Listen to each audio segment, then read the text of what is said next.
Ladies and gentlemen, I am honored to be asked to introduce our speaker this evening. I realize that he is already well known to many of you, which makes my job much easier. For a comprehensive report on his abilities and accomplishments would take far more time than I have tonight. Our speaker is the eldest son of the Honorable Ezra Taft Benson, former Secretary of Agriculture and one of the world leaders of the Mormon Church. A graduate of Brigham Young University, he served as a foreign missionary for the Mormon Church for 3 years, and later as an Air Force chaplain during the Korean War. Our speaker joined the John Birch Society in 1962 after more than a year of intensive study. He was soon made field coordinator for the society in Utah and southern Idaho. In 1964, he was appointed to the public relations staff of the John Birch Society and moved to Washington, D.C., where he now serves as the Society's Washington representative. In addition to his duties in Washington and speaking engagements that take him from coast to coast, he is also a contributing editor of the Review of the News magazine. And last, but far from least, he is the proud head of a family that includes 6 young children. As you can see, our speaker is a man who carefully balances his responsibilities and his time, a subject he will surely be mentioning tonight. He realizes that it is not enough merely to talk about loyalty to God, family, and country. He practices what he preaches, but responsible action must be based on accurate information, and that is what we are here tonight to get. Accurate information about what is happening to our country and what we must do to protect and strengthen our republic. Ladies and gentlemen, it is a very great privilege to introduce our featured speaker, Mr. Reed A. Benson. Reed.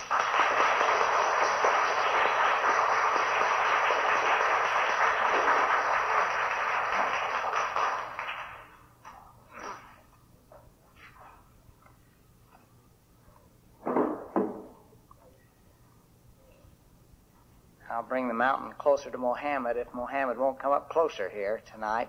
If it's a little hard for you to hear back there, you feel free to come up in the front here, and maybe it'll be a little easier for you. I'm mighty grateful for the privilege of being here tonight, and I appreciate your attendance, too. I'm sure there are probably many other things you could be doing tonight besides being here, but you're here, and we appreciate it. And I would hope that some of you are here tonight to discharge what I consider one of at least 4 basic duties that every one of us have. You have duties to your God, or to break it down further, let us say you have duties to your church, you have duties to your family, you have duties to your country, and you have professional obligations. That is to say, you have to provide the bread and the butter. Church, home, country, and profession. You can't give them equal time, really, but you need to give them consistent time. Otherwise, you don't merit the full blessings of a kind providence. Now, I guess it's not difficult for a man to succeed in business, really. Perhaps all he needs to do is forget about his church, neglect his family, overlook his civic duties, concentrate all of his time on his profession, and he'd nearly have to be mentally incompetent not to succeed. The kind of people we need today in the life and death struggle against the forces of atheistic communism are the ones that can balance their time, their limited time, in every one of those 4 basic areas. And it's not easy to balance that time. In fact, the communists are counting on us getting our life out of balance, concentrating on the things of lesser worth.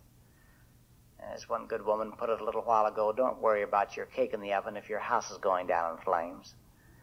The balancing of time, selecting of priorities. I say it's not easy to balance that time. Some of you will recall what happened in my own family a number of years ago. For a good part of my father's adult life, he's had to travel a lot in a government or a church capacity, and that's meant, of course, he's had to be away from home. And I'll never forget when he came home one day from one assignment, and we were so happy to see him, and we all gathered together to break a little bread and have a meal. And then he had to leave on another assignment, and so we all went out on the porch to wave goodbye to him. My younger brother, Mark, my 4 younger sisters, Barbara, Beverly, Bonnie, and Beth. And as we stood on the porch to wave goodbye to him, my sister Barbara, who was just a little girl at the time, as she waved goodbye, she made an interesting comment. She said, "Goodbye, Daddy, and come back again and visit us sometime." And you know, that was a real shock to Dad. And it reminded him that with all the delegating he could do, he couldn't delegate his duties as a father, because there was no other success that could compensate for failure in the home. And you know, with all the delegating you can do, you can't delegate your duties to preserve your individual freedom, because there's no excuse that can compensate for the loss of liberty. And so I would hope maybe some of you are here tonight, maybe because of a love of the Lord. You know, the good book says that where the Spirit of the Lord is, there is liberty. Or maybe some of you are here tonight because of a love of family, your children, your children's children, and you'd like to leave a little legacy of liberty for them. Or maybe some of you are here tonight because of a love of country and the men that laid the foundation thereof. You see, it's a part of the doctrine of my religious faith that the Constitution of the United States is an inspired instrument, drafted by wise men whom the God of heaven raised up unto that very purpose. In fact, the Constitution of the United States is as much a part of my faith as the Ten Commandments. And therefore, when men start tampering with that Constitution, they're tampering with my faith. Maybe that's in part what impelled some of you to come tonight. In any case, I'm mighty grateful tonight for my American citizenship.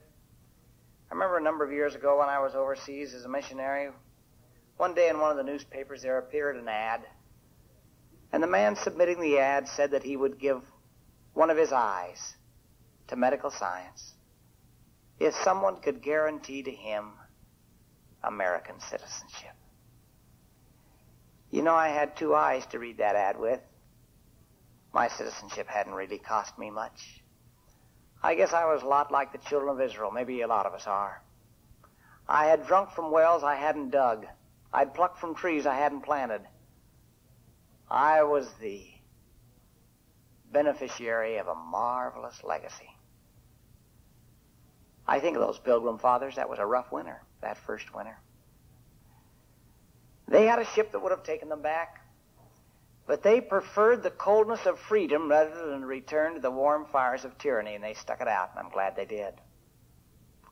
I spent some of my early years in school at Maryland. I'll never forget the story of Charles Carroll. He was one of the men that signed the Declaration of Independence, that great document of human freedom, and as they walked up to affix their signature to what could have been their death warrant, really, if their cause for freedom hadn't succeeded. As they walked up to affix their signature, Hancock was standing there. You remember Hancock, how he signed his name? So big. So big he said he'd done it so King George wouldn't have to put his specs on to read it. And along came Charles Carroll of Maryland. And so the story goes, as Charles Carroll walked up to affix his signature, Hancock twitted him a little bit. He said, "Why, Mr. Carroll, there are so many Carrolls in the state of Maryland, they'll never find you." And you know, interestingly enough, Charles Carroll is the only man that signed the Declaration of Independence and left his address. You know that? And you can find it next to his signature today in the archives there. Tremendous souls. I live in Virginia today, my adopted state, I guess I could say.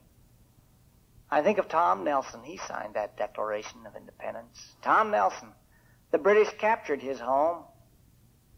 And I guess they figured, inasmuch as Nelson was leading the fight against them, that one of the safest places to quarter their officers would be in Nelson's home. Because after all, no man would lead the artillery to bomb his own home. They didn't know Nelson. Tremendous souls. And then after they'd won their independence, I believe under the inspiration of heaven, some of the wisest of our father's children gathered together and drafted a document that Gladstone was to refer to as the greatest document ever struck off at a given time by the brain and hand of man, the Constitution of the United States.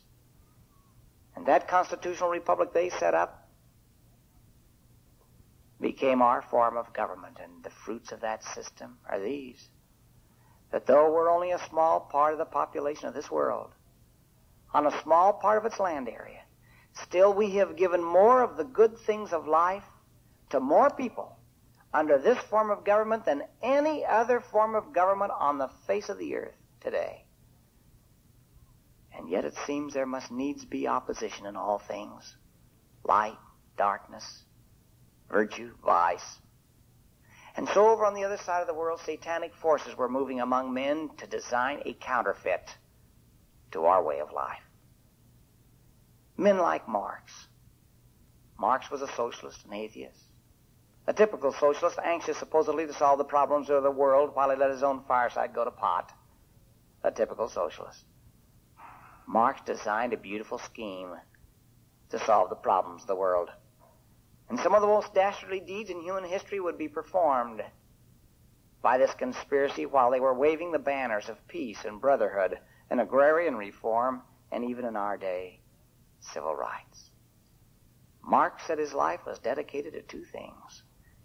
He wanted to dethrone God and he wanted to destroy capitalism. Imagine, dethrone God, destroy capitalism. Those are the very two pillars upon which we built the greatest civilization on the face of the earth today, a love of God and a love of freedom expressed through an economic system known as free enterprise capitalism. And communism was spawned. Marx died. Other tyrants in embryo took his place. By 1917, they'd taken over their first country, Russia. And since that time, I'd run out of breath before I ran out of names of countries they've since taken over. You know, it's hard for you and I to grasp the fact that in one country alone since World War II, the communists have liquidated enough people to equal the population of 25 of our states. The combined population of 25 of our states. Can you grasp that? That country, Red China. We are faced today with murders incorporated on a scale never before known, before whom the Caesars and the Genghis Khans and the Hitlers couldn't even hold a candle compared to the Khrushchevs and the Mao Zedongs in our day and age. And still we're asleep. Asleep in the face of an enemy that has murdered more people, enslaved more people, drugged more people than any conspiracy in recorded human history. But do you know what one of our problems is? It's the monstrosity of this thing.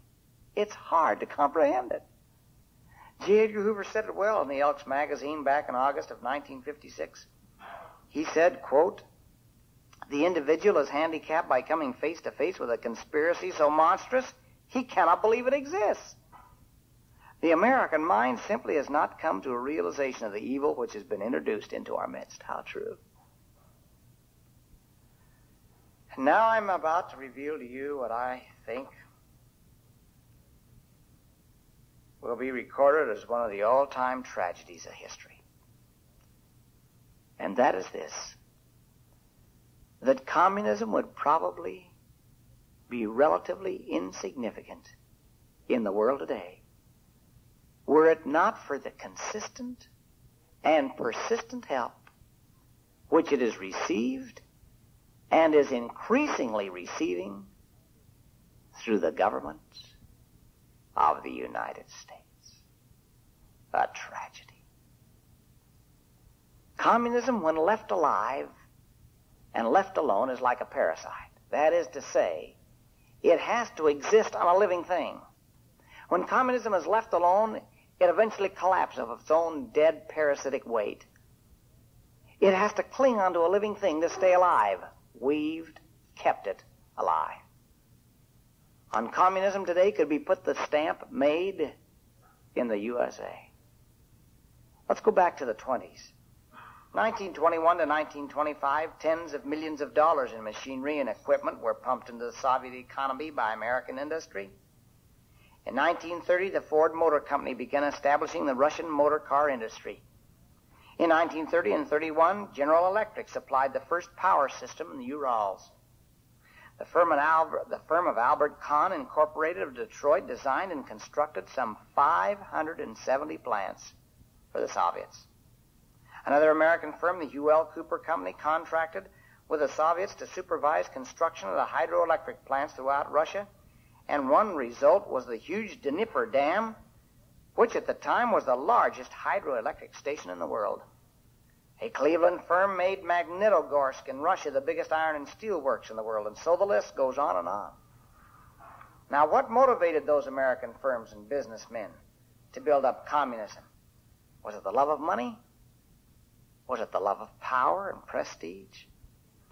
Whatever their motives, it certainly wasn't the love of the Lord, the love of light and liberty that moved them to build the power of the devil, of darkness and of dungeons. Whether deceived or diabolical, the end result of their actions has proven a tragedy. Now, if we love the Russian people, and we should, why do we help their slave masters to stay in power?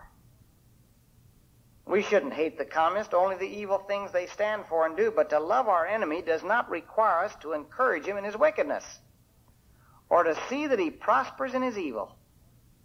For to do this is a grave sin. Yet that's exactly what we have done and are doing today to keep communism alive and millions in bondage. Now, the communists have said they intend to bury us. What would you say if somebody came in your neighborhood and said to you, now look, I intend to kill you and enslave your children? And you think to yourself, my golly, what a buffoon. I don't believe him. And then you happen to look around the block and you notice the dead bodies of several of your neighbors, and you notice a third of them have been locked in their homes and this man has the keys. And then you realize that he told all of those people in advance before he did it he was going to do it. And now he's telling you. But he says to you, unfortunately, I can't kill you right now because I don't quite have the strength. What I think would help me would provide the strength for me is a loaf of bread. Would you sell me a loaf? Or better still, would you give it to me on credit? Now, would we? Years ago, Lenin said the American businessman is so stupid he'll pay for the rope that hangs him. And that's the status we're in today. Dr. Werner Keller wrote the great book, The Bible is History. He concluded his book, East minus West equals zero, by outlining Russia's debt to the West. And this is what he stated. All that the West stands for, all that it has achieved and is still achieving culturally, technically, and scientifically has been done without a single important contribution from the Russians. If the Russians had never existed at all, it would have not made an iota of difference to what the West has to offer all humanity. The present position of Russia, had she not been taught, helped, and supported by the West, would be unthinkable. Even at this moment, Russia can only keep up by the continuous theft and exploitation of every new development in the free world. I had the privilege a little while ago of addressing the Herbert Hoover High School student body out in Iowa. Professor Anthony Sutton of the Hoover Institution at Stanford University, in his book, Western Technology and Soviet Economic Development, has documented in detail and according to the most scholarly methods two vastly important conclusions. First, that all the modern industry in Russia was put there with help from the countries of Western Europe and especially from the United States. And second, that American firms which deal with the Soviet government are sure in the long run, unless they're backed by our government, to lose heavily rather than make a profit on the deal. In the 1920s, the Soviets admitted Western capitalists to Russia as concessionaires, but as soon as the enterprise in question showed any signs of returning a profit to the concessionaire, the Soviet government would tax away all operating profits and expropriate or confiscate the plant and equipment. End of quote. Well, some will ask, if we love the Russian people, why wouldn't we want to ship them wheat, keep them from starving? After all, they can't shoot wheat at us, can they? It's precisely because we should love the Russian people that we wouldn't want to ship them wheat. Do you know why? When any business in this country deals with the communist, a communist country, they have to deal with the communist dictatorship.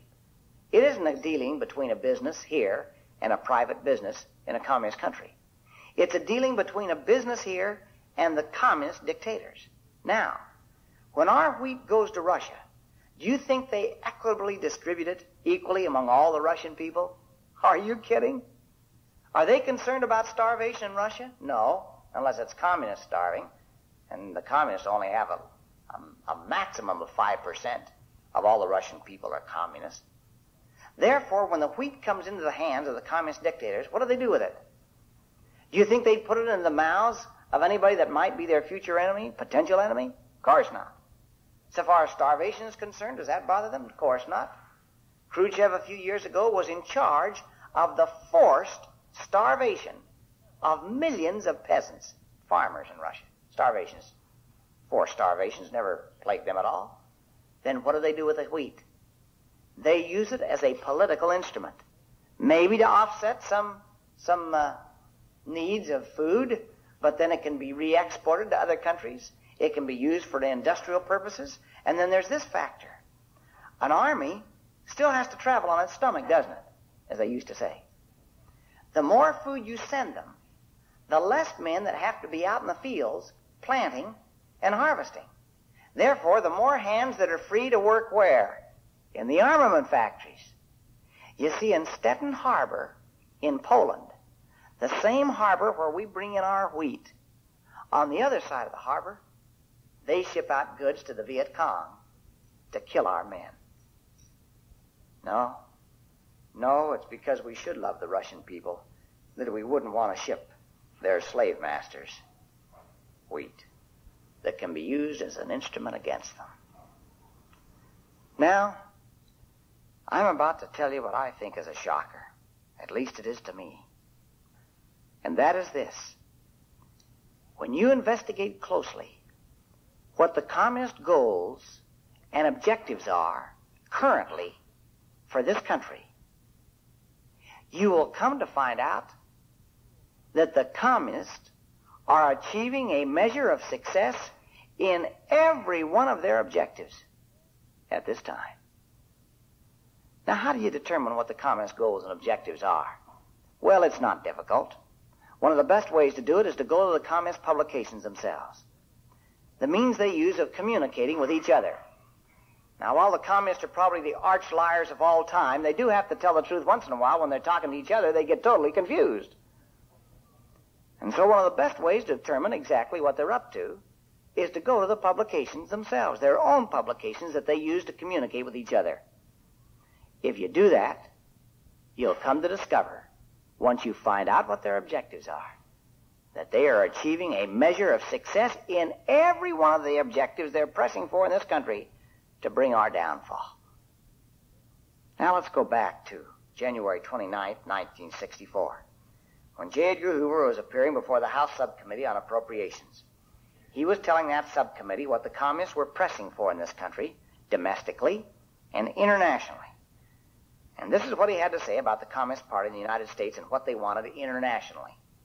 Quote, on the international level, the party is dutifully echoing Soviet propaganda regarding peaceful coexistence and peaceful competition, disarmament, an end to nuclear testing, and increased East-West trade.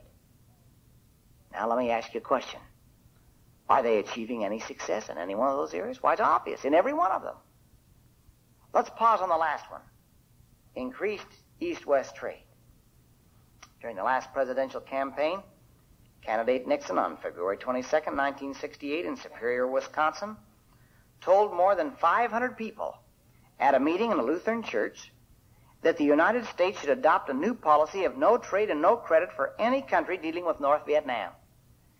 Now, he based this proposed new policy on the fact, as he put it, that Soviet Russia and its satellites were supplying North Vietnam with 85% of the sophisticated material used in the war against South Vietnam and the United States. And the American people agreed. No more aid and trade to the enemy that is helping to kill our men in Vietnam. And so they voted for a change. What's happened since they voted for that change?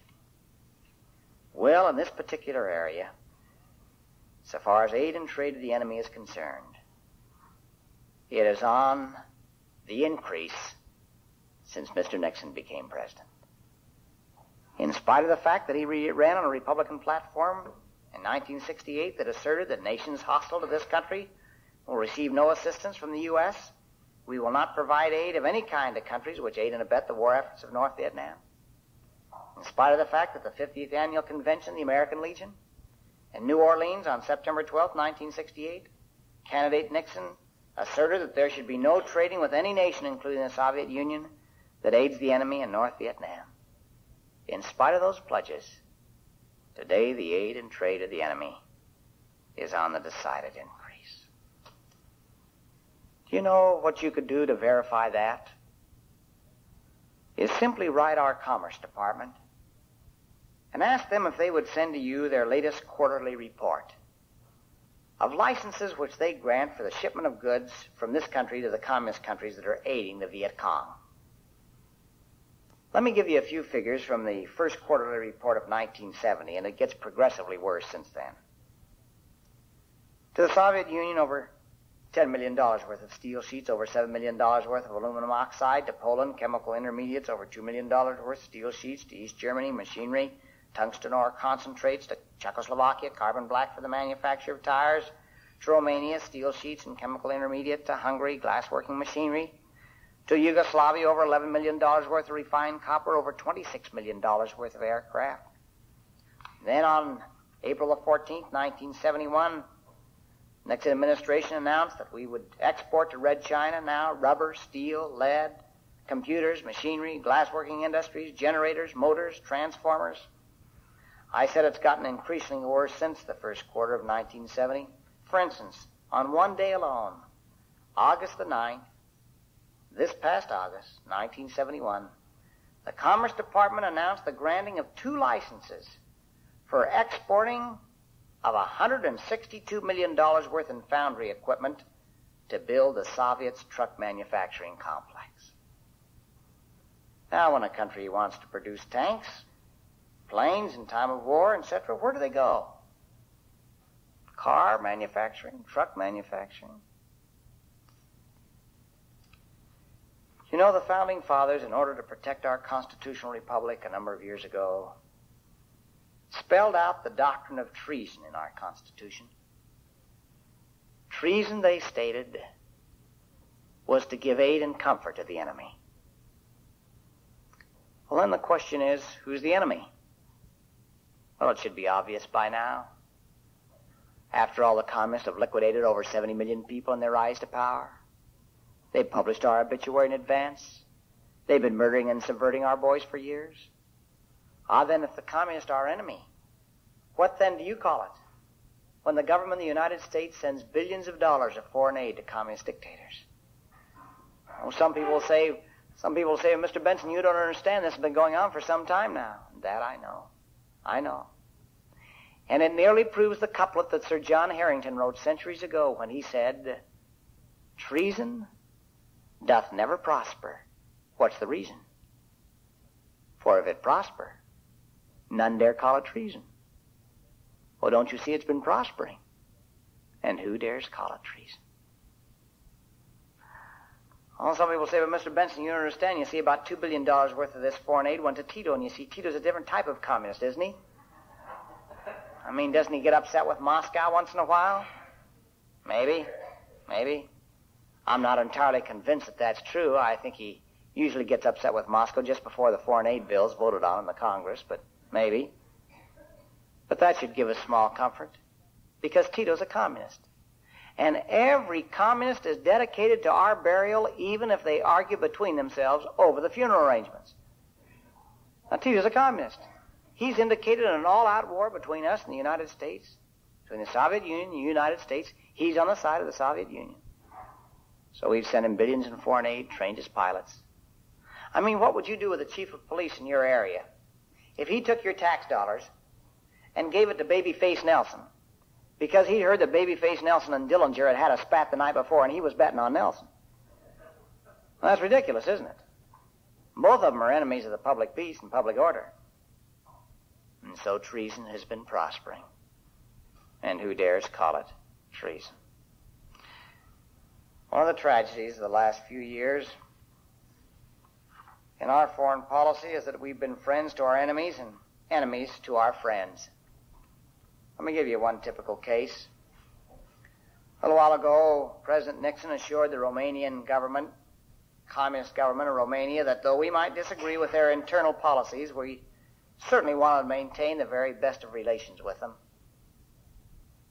He had a telegram delivered to the Marxist head of Chile to indicate to him basically the same thing. Now, these are communist-directed governments. But how about an anti-communist government? Well, there's an anti-communist government that the government, the leadership today, do disagree with their internal policies. But because they happen to be anti-communist, that makes the difference. And this little country is a country that a number of years ago declared their independence before the communists could take them over. And it fouled up the communist timetable. And so they decide to try and institute a boycott of the shipment of goods to this country to try and cripple this country, make it tough for them, try and bring them down. Now, this little country wants to be our friend. I mean, they're not training missiles on our shores.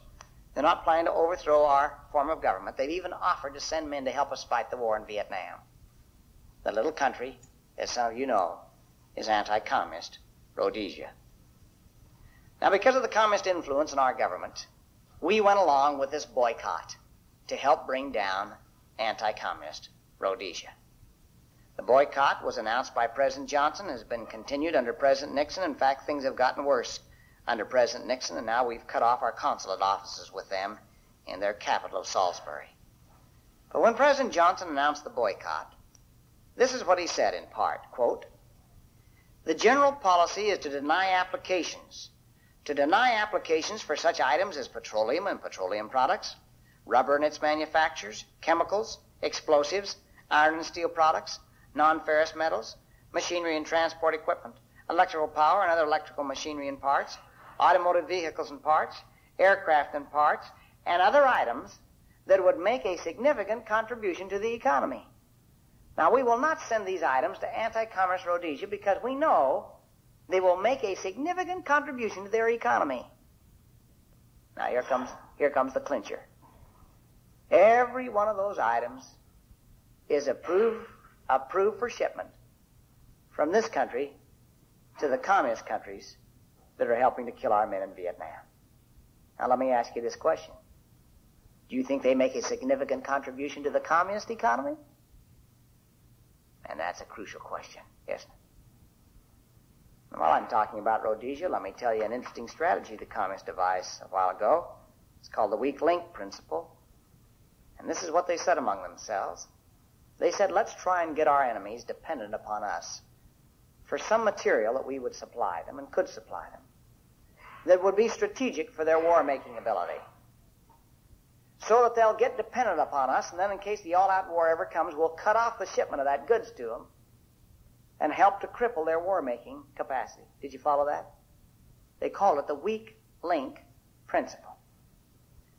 Now, one of the materials we consider essential for our war-making efforts is a material called chromium, chrome.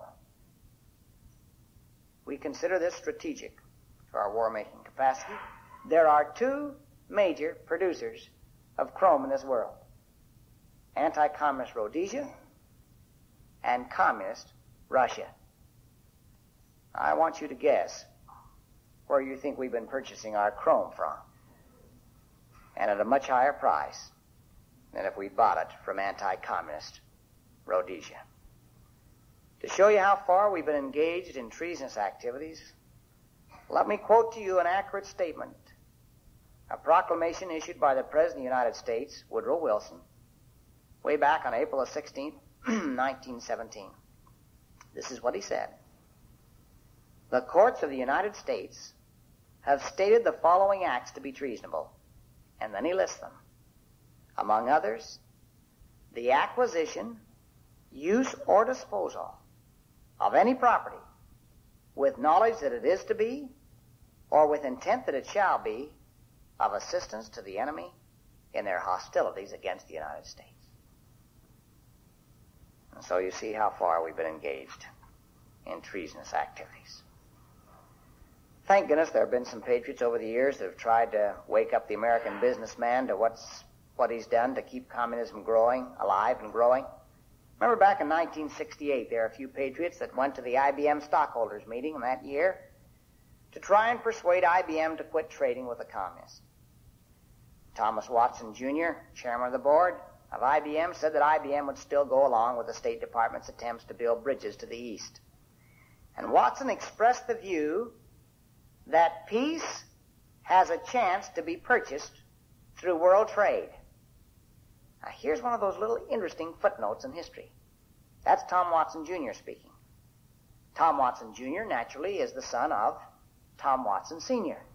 Now, Newsweek, on November 22nd, 1937, noted that Thomas J. Watson, this is Sr., IBM president, had just made a 5-month tour of Europe, trying to promote trade with Germany and Italy. After having been personally received by both Hitler and Mussolini, Watson was quoted as saying that, "We believe that world trade is the surest road to world peace." Isn't that interesting? Like father, like son. Sounds like, doesn't it? This is just before the outbreak of World War II. And then, July 10th, 1937, Newsweek revealed that Reichsbank President Hjalmar Schacht had presented Watson with the new Order of Merit of German Eagle for foreigners who have made themselves deserving of the Third Reich. Now, isn't that interesting? That's how the Nazis felt about Tom Watson Sr. of IBM and his trade with them. How do you think the communists feel today about Tom Watson Jr. and their trade with him? And yet the sophistry, the cleverness, the deceit that's used to beguile and dupe us into supporting trade with the enemy is amazing. And unless you put their arguments together back to back, it's not easy to be deceived. But tonight I want to put their 3 main arguments together. And I'll summarize them in 3 sentences. Now you listen closely to where all of this point. Because they don't like you to do this. This becomes too obvious if you do this. But let's do it. Number 1, our trade with Yugoslavia is justified on the ground that she is independent of Moscow, and we want to keep her that way. But our trade with Moscow is excused on the grounds that she is less belligerent than Red China, and it is in our interest to keep her that way. But our trade with Red China is excused on the grounds that she is more belligerent than most red countries, and it is in our interest to do all we can to make her less belligerent. Now, did you follow that? No matter how you slice it, how does it come out? Aid and trade to the enemy all over the world for one excuse or another, isn't it? And the founders referred to that as treason. Treason. A little while ago, Harry S. Dent, the staff counsel of the White House, was interviewed. And he told this newspaper what the real Nixon political strategy was. And this is what he said, quote, "What we are trying to do is to increase our numbers by broadening our center base, both to the right and to the left. But our expansion to the left is far more extensive. Look at all we've done in 1 year that the liberals of the Kennedy and Johnson administrations never did in 8. And he ticks off a lengthy list. Withdrawals of troops from Vietnam, abandonment of biological warfare preparations, proposals for welfare reform and minimum family income, draft reform, doubling free food for the poor, closing tax loopholes, ending the security blacklist at HEW, easing trade restrictions with Red China, the SALT disarmament talks. Harry can go on indefinitely." End of quote. Just before the last congressional election, 1970,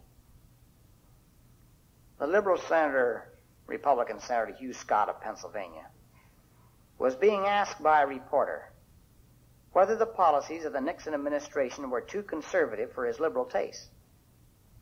Would such policies harm his re-election chances in 1970? And the senator replied with his usual candor. Now, this is what he said. Now, listen closely. This is interesting. He said, quote, "The bulk of the president's proposals have been progressive, bold, innovative. We get the action, and the conservatives get the rhetoric." Now, did you follow that? That's interesting, isn't it? The liberals, I'd add the socialists and communists, are getting the favorable action by the Nixon administration, while from time to time the conservatives get the words they like to hear, maybe through Agnew, maybe that's his mission, to periodically say from time to time what many conservatives have said years before, although he doesn't oppose any of the socialistic and pro-communistic programs of the Nixon administration. Suffice it to say that the good book says, not all those that say, Lord, Lord, shall enter the kingdom of heaven, but he that doeth the will of our Father in heaven. Words versus actions. Which do you think you'd prefer? I know what the socialists prefer. Now, maybe a good yardstick of the State of the Union today is to tell you briefly about the CFR, the Council on Foreign Relations. Were you a member of the CFR and would happen to divulge what would go on in their evening dinner meeting? This could be grounds for the termination of your membership in that organization. The semi-secret Council on Foreign Relations was formed for the purpose of so changing our American system that we could be comfortably merged with the Soviet Union. Now, so alarmed over this organization's subversive influence and increasing control over our political affairs in this country was Dan Smoot, that he wrote a book entitled Invisible Government. Dan Smoot, who served for a period of time with the FBI. Cleon Skousen, who wrote the landmark book, The Naked Communist, who served with the FBI for some 16 years, has written a sequence to that, a follow-up book, entitled The Naked Capitalist, the story of the CFR. Now, perhaps a good yardstick to see exactly what is the State of the Union today is to see if any members of this group, the Council on Foreign Relations, that numbers approximately 1,400 individuals, if any of these men in that small organization, comparatively small to organizations today, were appointed or retained in positions of influence in the Nixon administration.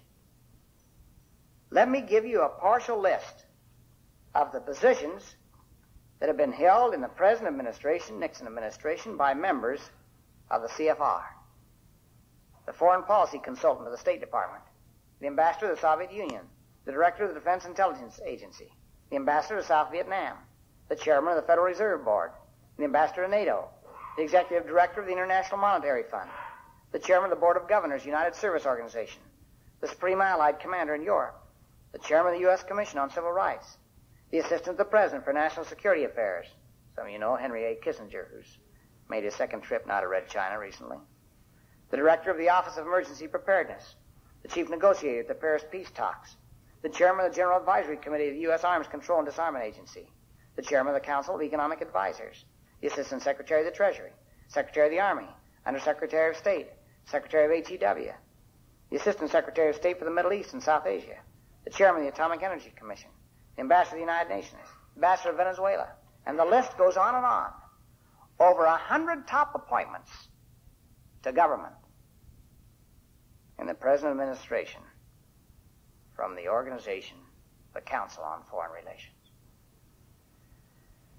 Said J. Reuben Clark, that great constitutional lawyer, who wrote the famous memorandum on the Monroe Doctrine, which I wish we were following today, who served as Undersecretary of State and Ambassador to Mexico, said he, I have wished to bring together and to call to your attention a number of matters, the close relationship of which it is easy to miss, and to indicate to you that so assembled they make a pattern which cannot be accounted for except on the theory that some group of minds is working out a diabolical plan for the destruction of our liberties and freedom, our divinely inspired Constitution, and the government our fathers set up thereunder, and the wiping out of our constitutional guarantees, and the free lives, the security, the happiness, and the blessings we have enjoyed thereunder.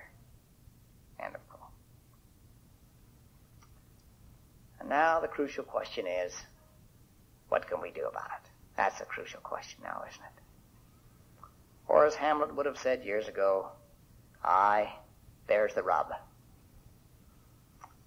In our family, as we gather around our family table, dinner table, morning and evening, for family prayers, we pray for the President. We pray for the Congress. We pray for the courts. and our state and local officers. Not that they'll be prospered in unrighteousness, but that they might be inclined to do those things that would help preserve our republic. I guess that follows a tradition in the Benson family going back many years ago. I remember my grandfather, during one presidential campaign, was out stump speaking for a candidate for the presidency, and night after night, as that family gathered together on that old farm homestead in Whitney, Idaho, as they gathered around to kneel in family prayer, whenever my father would call upon himself to lead in prayer rather than another member of the family, he pled to the Lord that the Lord would bless his candidate, that he'd be successful. Night after night, that prayer went up, and finally the election was held, and his candidate lost.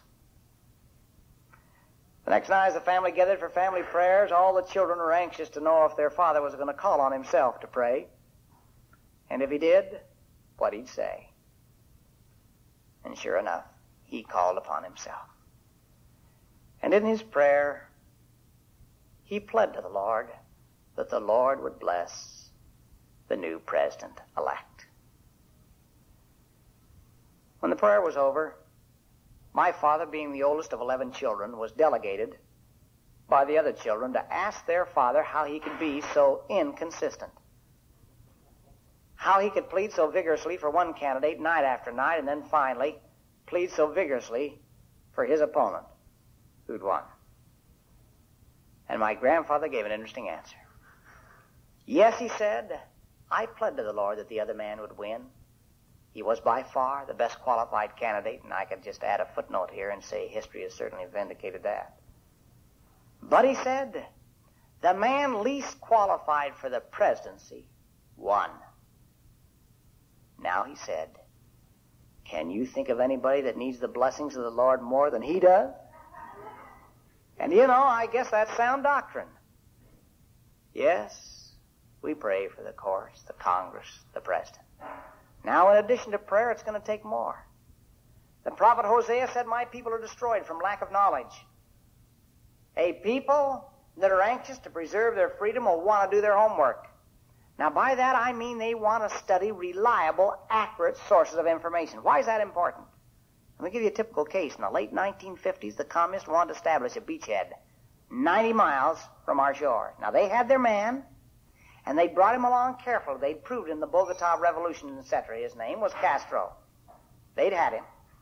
And they were bringing him along very carefully in Cuba. But they didn't want the American people to realize who he was and what he was up to until he could become firmly entrenched, kill off his anti-communist opposition through those so-called trials, those mock trials. And then when it served his purposes, he could announce to the entire world he'd been a Marxist all of his adult life. And so carefully they were bringing him along in the hills in the late 1950s.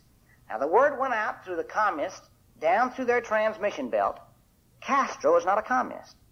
They didn't want the American people to realize who he was and what he was up to in time.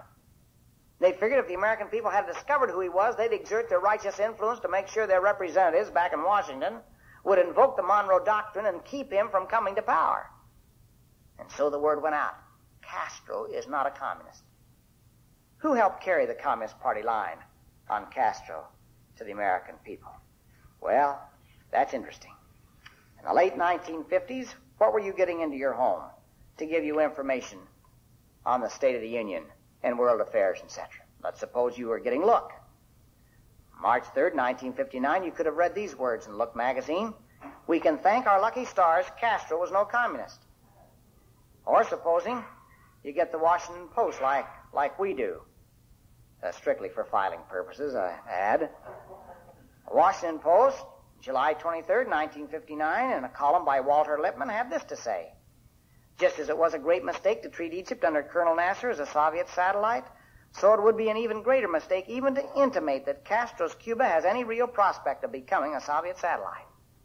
Supposing you got the New York Times, or maybe the New York Times News Service. In any case, supposing you got the New York Times. On July 16th, 1959, you could have read these words. This is not a communist revolution in any sense of the word, and there are no communists in positions of control.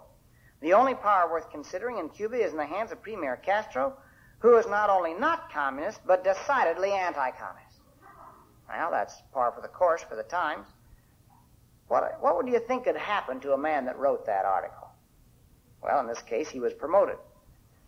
And so the word went out through the so-called liberal news media, Castro is not a communist.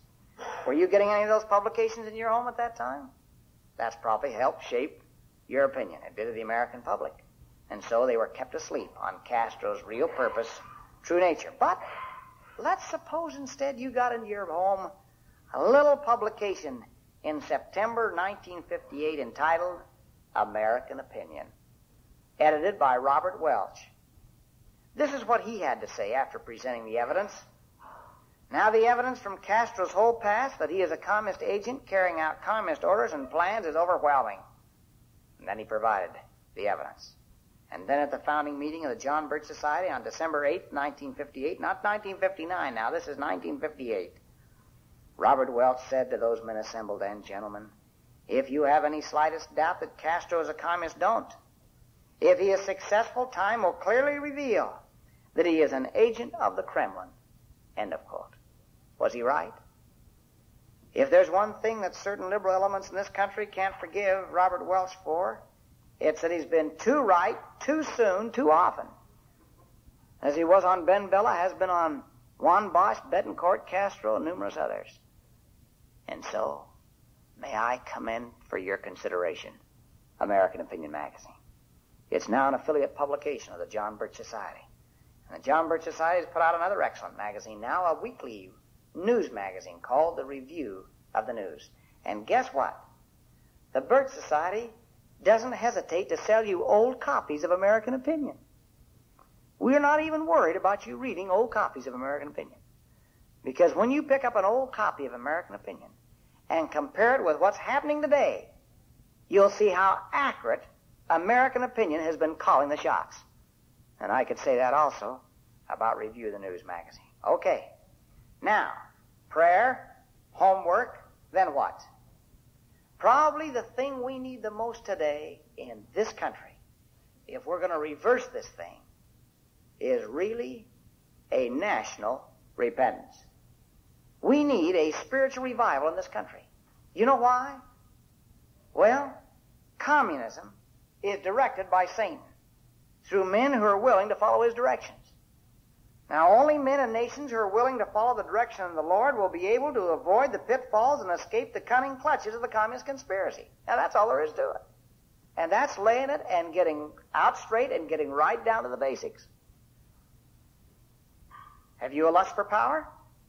The communists can use you, glorify you, elevate you. In fact, one of the surest routes to national political prestige today as our nation becomes more corrupted by communism is for a man to promote or espouse a part or all of the communist line. You know that? One of the ways to get glorified and glamorized today by our so-called liberal news media, and thank goodness all the news media doesn't fall in that category, but our so-called liberal news media is for a man to start espousing the communist line, and you watch.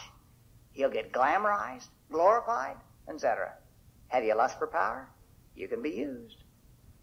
Have you uncontrolled sexual appetites? You can be used, blackmailed, debilitated. No nation can long survive which does not put moral restraints on its appetites. Are you lazy? Do you covet? You can be lured into the welfare state by government handouts. With federal aid will come, of course, federal control and more government. And communism, of course, is simply total government, isn't it? There is no sin or weakness but what the adversary will use it not only to ensnare our soul, but to abridge our freedom and help destroy this nation. Do we trust in the arm of flesh more than the arm of God? Does our devotion run more to party than to principles? Then we can be used. Only those who love the Lord will live in liberty. Now that's all there is to it. And the wages of sin is still slavery. I talk about devotion to party in contrast to principle. Do you know one of the tragedies is today, so far as the Congress is concerned in Washington? We've got Republican congressmen who opposed socialistic measures when they were offered by Kennedy and Johnson, but who are going along with those same socialist proposals, maybe glamorized a little more changed their color just a little bit. But they're going along with those same socialistic proposals when advocated by Nixon. Simply because there is a Republican in the White House today. Now, if those proposals were wrong under the Democrats, what makes them right under the Republicans?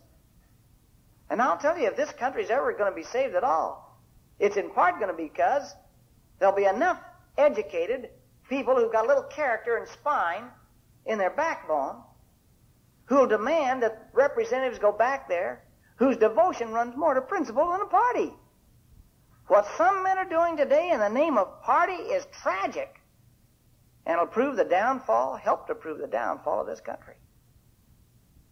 Do you know, as we've neglected the principles of the Ten Commandments, we progressively embrace the 10 planks of the Communist Manifesto. You want to get a little shock? Karl Marx laid it out. 10 planks to destroy a civilized, capitalistic country, highly developed capitalistic country like ours. And as we have gradually deserted the 10 Commandments, we've embraced the 10 planks of the Communist Manifesto.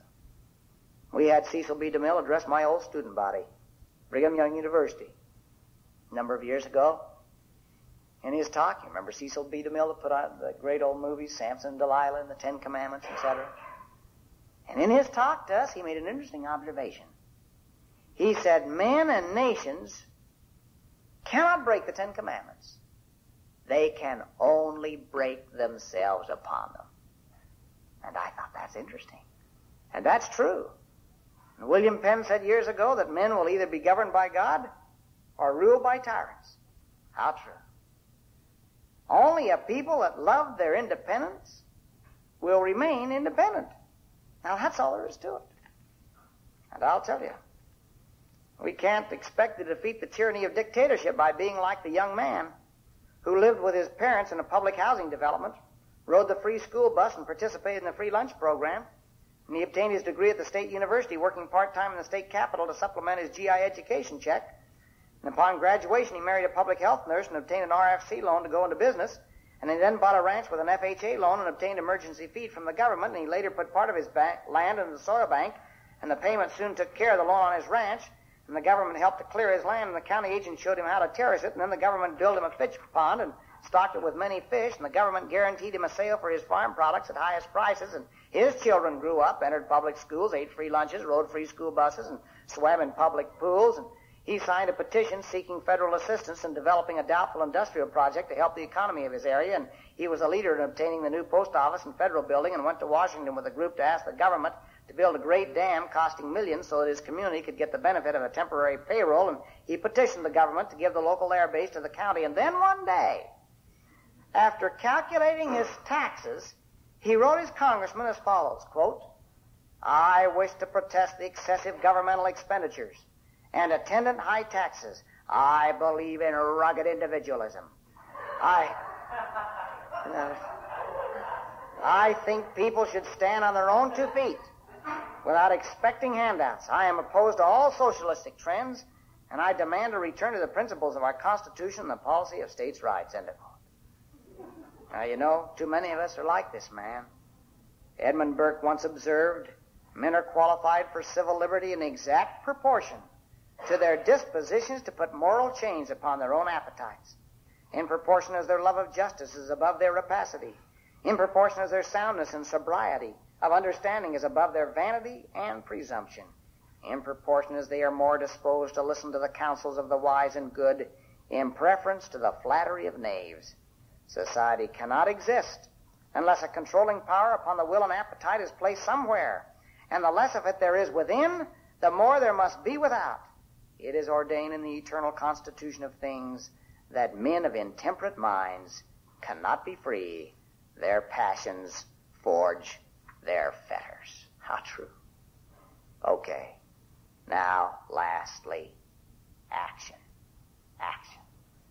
And to that end, I'd like to commend to you the John Birch Society as an action program. I spent a year looking at the Birch Society. There are about 3 or 4 things that impressed me about them. Number 1 was the friends they had. The number of former FBI agents, counter spies, intelligence, or security officers who joined or endorsed the John Birch Society.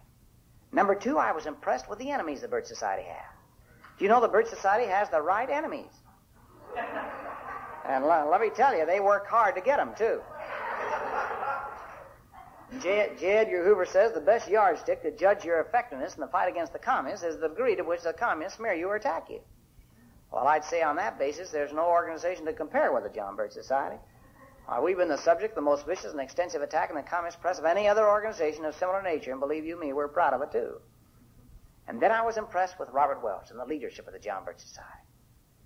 Mr. Welch, age of 7, read the 9-volume History of the World by Ridpath, admitted to college at the age of 12, graduated at 16, then went on to the Naval Academy, Harvard Law School, then into business with his brother.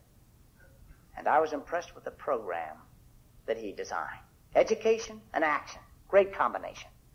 Today, the John Birch Society operates the largest chain of bookstores in America today, commonly known as American Opinion Library and bookstores, close to 500 in number. And we supply those bookstores with one or more books from 100 major publishers in this country. Now, we might not agree with everything that's written in those books, but we feel they're honestly written, present a point of view our people ought to get acquainted with. And in addition to that, we have our own publishing firm called Western Islands Press that retails about $5 million worth of books each year.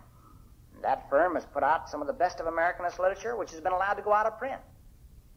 Like the book Color, Communism, and Common Sense, put out by probably the highest-ranking Negro in the Communist Party at the time he defected, Manning Johnson.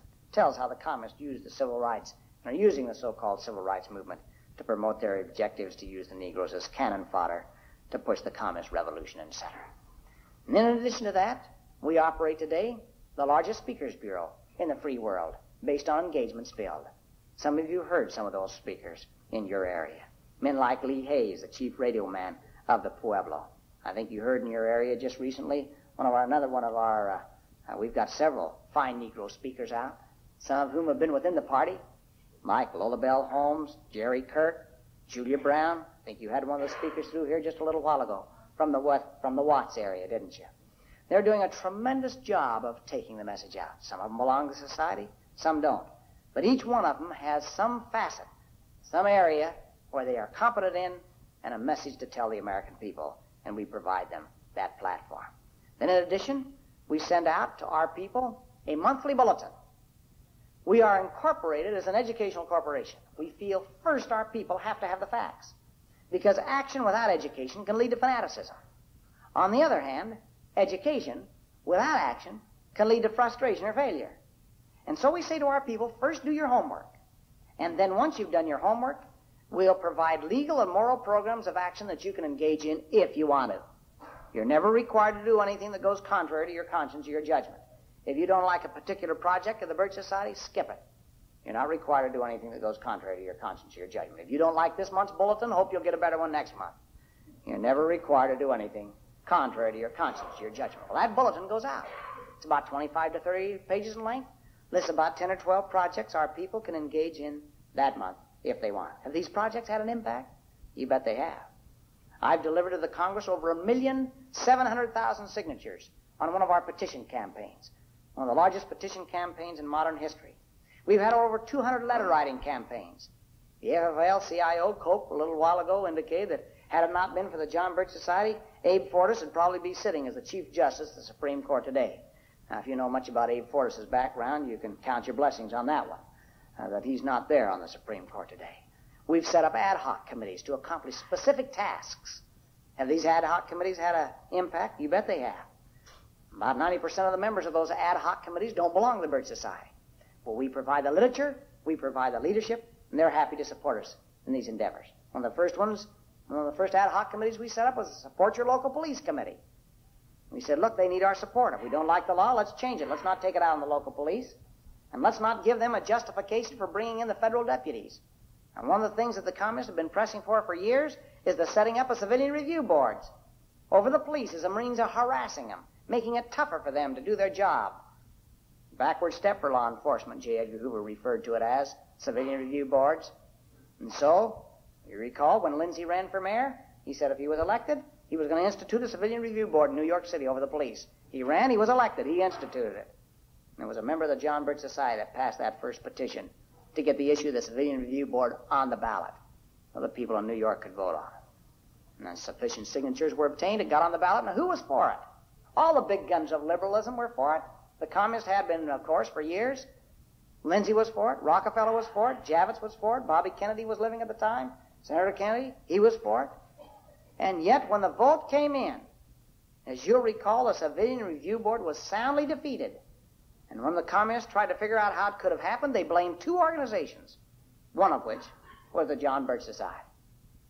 Or we've had other committees, the TAC Committee, Truth About Civil Turmoil, the Train Committee to Restore American Independence Now.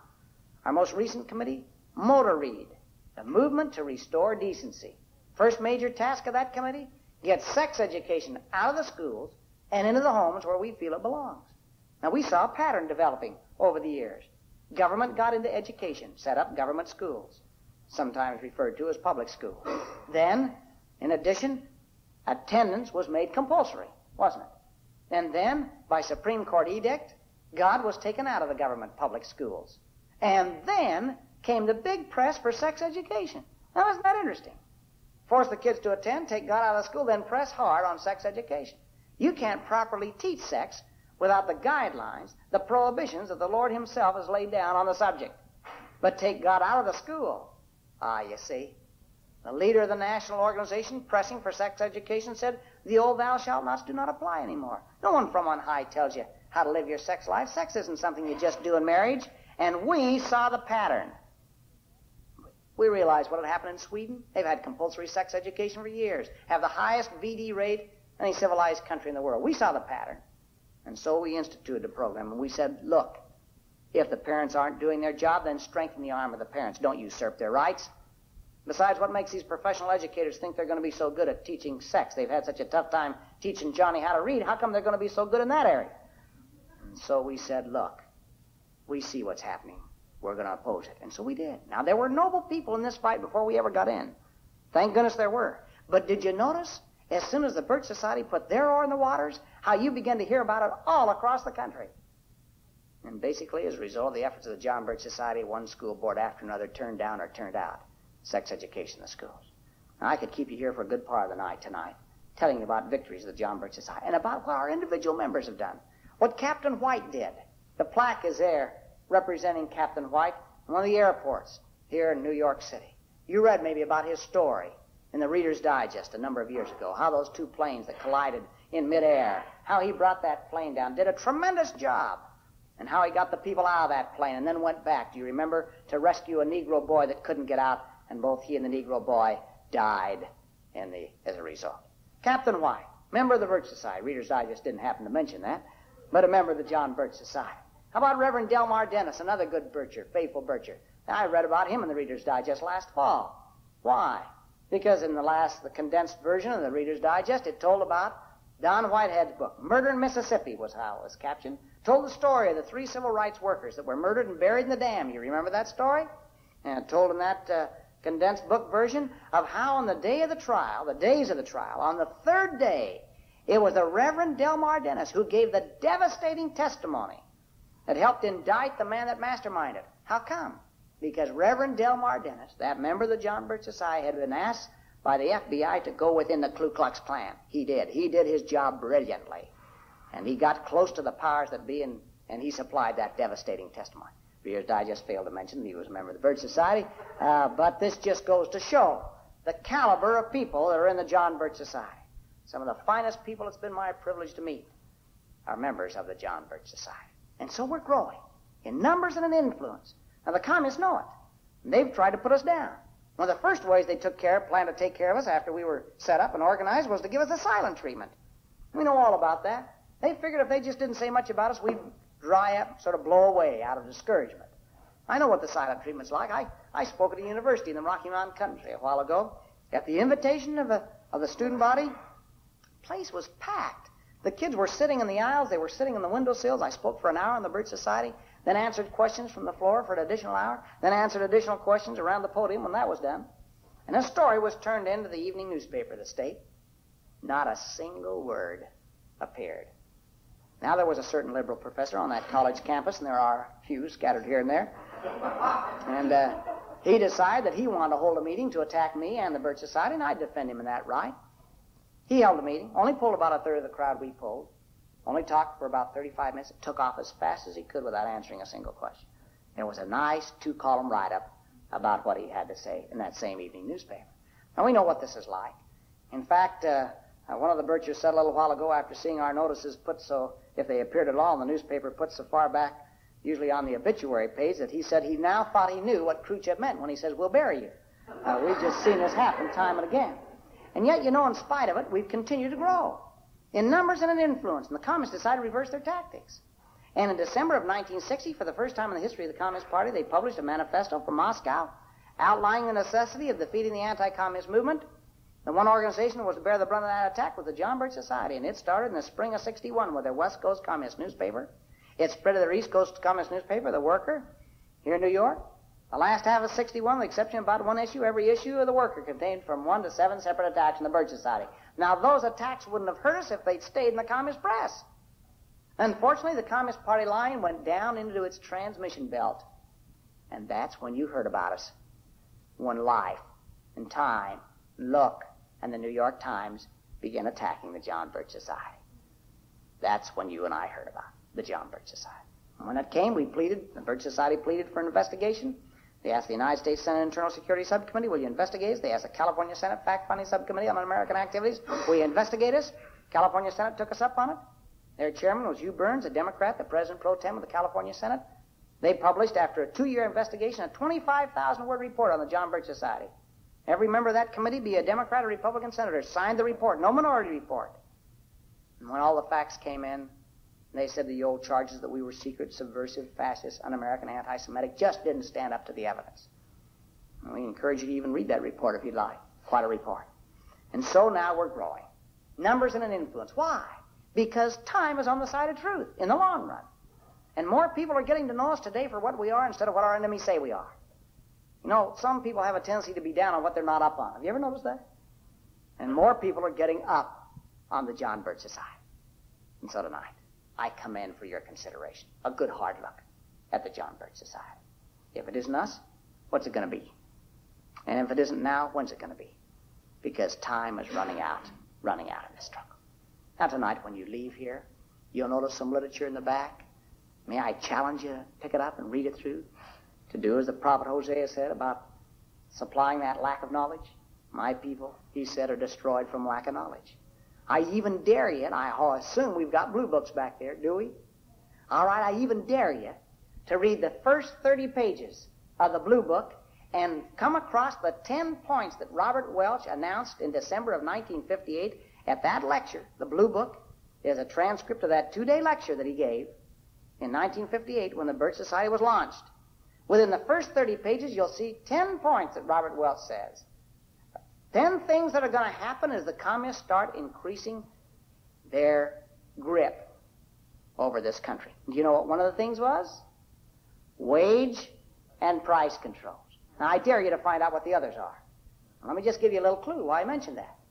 You know wage and price controls inevitably, in fact, Nixon himself, on the 6th of July in Kansas City of this year said, at a background briefing on domestic initiatives to newsmen, he said, we cannot have wage and price controls without rationing. Now, that's what they've got in mind. Now, when they start to ration, and they start to distributing how much gasoline and travel you and I are going to get, how many speeches do you think I'm going to be giving around the country? And when they start deciding how much literature should be printed because of the shortage of pulp for printing pages, etc., how much chance do you think the Birch Society Bulletin and some of these other publications have? You see, I'll tell you, we're moving into the throes of the final stages of a dictatorship. You know how Mussolini ran it? He said to the businessmen in Italy, I won't take over your plants. Tell you what we'll do. We'll tell you how many hours your workers can work. We'll tell you what they can produce. We'll tell you what the wages will be and what the prices are you'll charge on, but you'll own the plant. And that's exactly where we're moving today. Is it not? You bet it is. And so I dare you, I challenge you to read the first 30 pages, if not all of the blue book of the John Birch Society. See what those other 9 points are that he laid it out straight. Well, you've been good sports. I've enjoyed being with you tonight. I've shot from the hip. Hope you didn't mind. Didn't mean to offend anybody here tonight. That wasn't my point in coming, although I'm not the world's greatest diplomat. I'm not like that fellow. Some of you heard about a little fellow. So he heard about him probably. He came to the part on the application blank. He was applying for a job, and it came to part of the application blank where it said, are your parents still living, and if not, how did they die?